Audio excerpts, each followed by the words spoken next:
आज हिंदुओं की संख्या निरंतर घटती चली जा रही है। वाह की क्या चले, एक भी नहीं हो रहा है।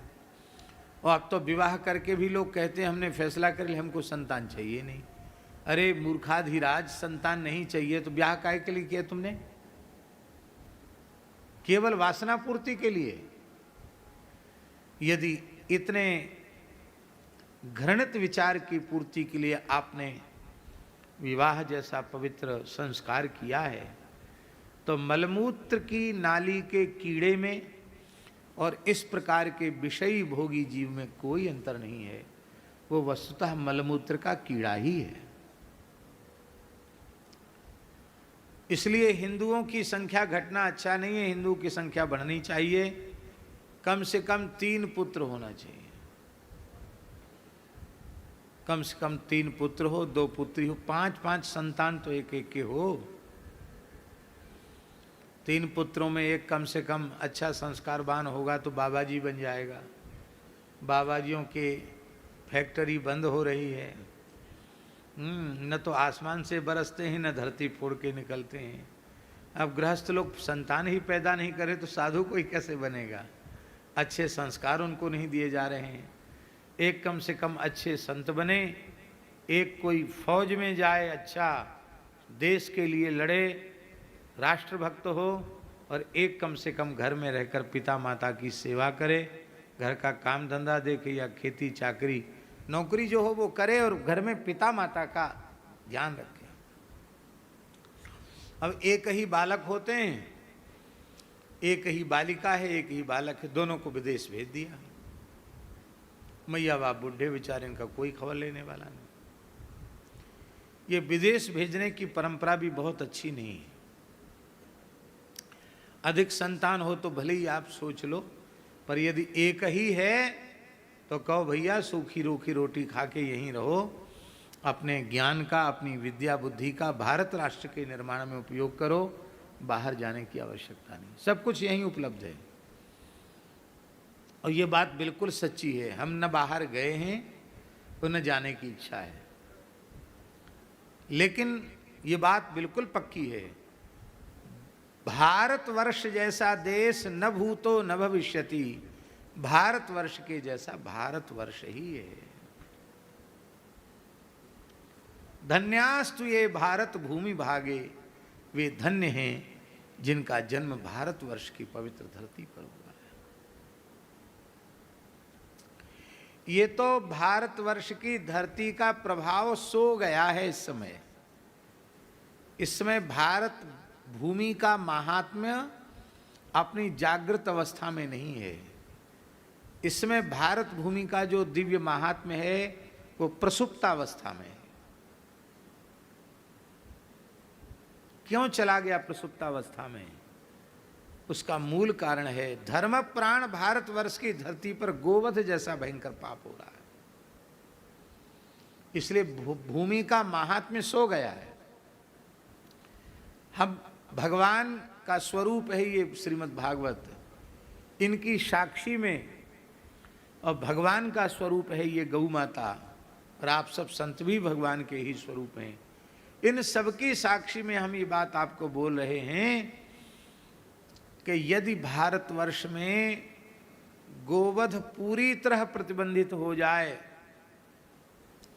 गोवध के कलंक से भारतवर्ष की धरती विमुक्त हो जाए और गो रक्षण और गो संवर्धन की एक राष्ट्रीय योजना का विधिवत निर्माण हो जाए, एक स्वतंत्र आयोग बन जाए और उसका स्वयं प्रधानमंत्री ही उसका स्वयं ध्यान देकर के कार्य देखें, इस देश की कृषि गो आधारित हो जाए, इस देश की चिकित्सा गो आधारित हो जाए, इस देश की शिक्षा गो आधारित हो जाए, गो आधारित शिक्षा, गो आधारित चिकित्सा और गो आधारित कृषि।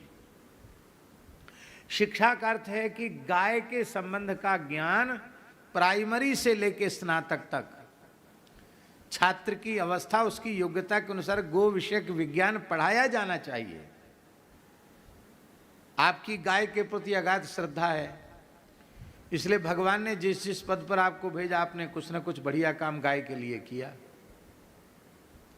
पर जो आईएएस अधिकारी बनकर आ रहे हैं और जो सारी सरकारी योजनाएं बनाते हैं, उनको यही पता नहीं है कि देसी क्या है, जर्सी क्या है। गाय को वे एक पशु ही मानते हैं, उनकी तनिक भी श्रद्धा गाय के प्रति नहीं है। जो चीज़ नहीं खाना चाहिए वो खा रहे हैं, जो चीज़ नहीं पीना चाहिए वो पी रहे हैं, और जो नहीं करना चाहिए वो कर रहे हैं। वो इनके संस्कार स्वयं ही समाप्त हो चुके हैं। वे भला गोरक्षण की योजना कैसे बनाएंगे? तो इसलिए शिक्षा के माध्यम से गोभक्ति जगानी चाहिए। गो आधारित चिकित्सा, गो आधारित शिक्षा, गो आधारित कृषि, खूब सब्सिडी दे गवर्नमेंट, पर उसी को सब्सिडी दे जो गो आधारित कृषि करे। कितने लाख करोड़ फर्टिलाइजर्स के लिए मंजूर करती है? रश्मि भाई बताते, हम तो भूल जाते हैं संख्या। हैं 2 लाख करोड़।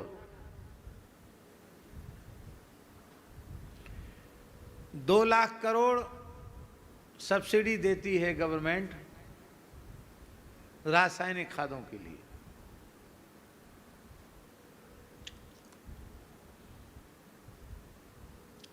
दो लाख करोड़।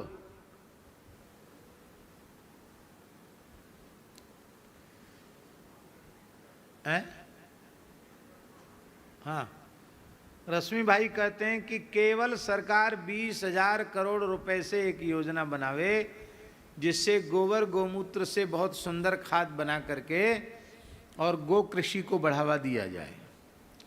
इतने मात्र से देश में गोरक्षा हो जाएगी।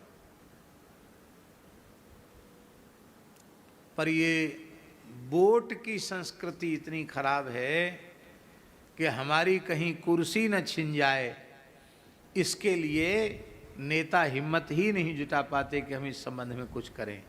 लेकिन जरूर शिक्षा के माध्यम से, चिकित्सा के माध्यम से और कृषि के माध्यम से गोरक्षण, गो संवर्धन के क्षेत्र में क्रांति आनी चाहिए।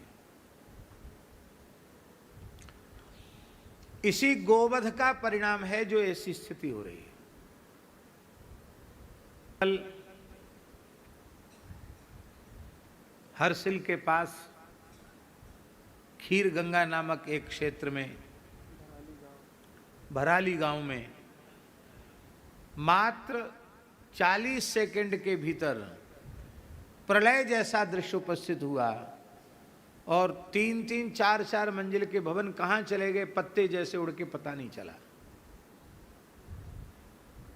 अभी कितने लोग मारे गए हैं भगवान जाने, सरकारी सूचना तो कम की है, लेकिन इतने होटल और इतने पूरा बाजार का बाजार बह गया, लोग अपने को चिल्ला तक नहीं पाए, एक दूसरे को पुकार तक नहीं पाए और सब देखते देखते समाप्त हो गया। ये सब क्या है? तपस्या के क्षेत्र में, धार्मिक क्षेत्रों में होटल खुल गए। उन होटलों में आप जिसका भी मांस खाना चाहो सब मांस उपलब्ध है, मद्य उपलब्ध है, सुरा सुंदरी सब वहां उपलब्ध होने लग गई। तो क्या तीर्थ के देवता प्रकुप्त होकर कुछ बदला नहीं लेंगे? क्या प्रकृति का तुम जिस प्रकार से दोहन नहीं, शोषण कर रहे हो, विनाश कर रहे हो, क्या प्रकृति तुम्हारा विनाश नहीं करेगी? और ये सारी जो विप्लवकारी घटनाएं घट रही हैं, इसके मूल में है गोहत्या। गोवध का भी ये भयंकर दुष्परिणाम है और लोग मान नहीं रहे हैं, स्वीकार नहीं कर रहे हैं। भूकंप आ रहे हैं, कहीं जल प्रलय, कहीं अग्नि प्रलय, तरह तरह के प्रलय आरंभ हो चुके हैं, लेकिन लोग फिर नहीं चेत रहे हैं। वो लगता चेतेंगे भी नहीं, तब तक नहीं चेतेंगे जब तक बहुत बड़ी संख्या में ये गो विरोधी समाप्त नहीं हो जाएंगे, तब तक लगता है इनको होश नहीं आएगा।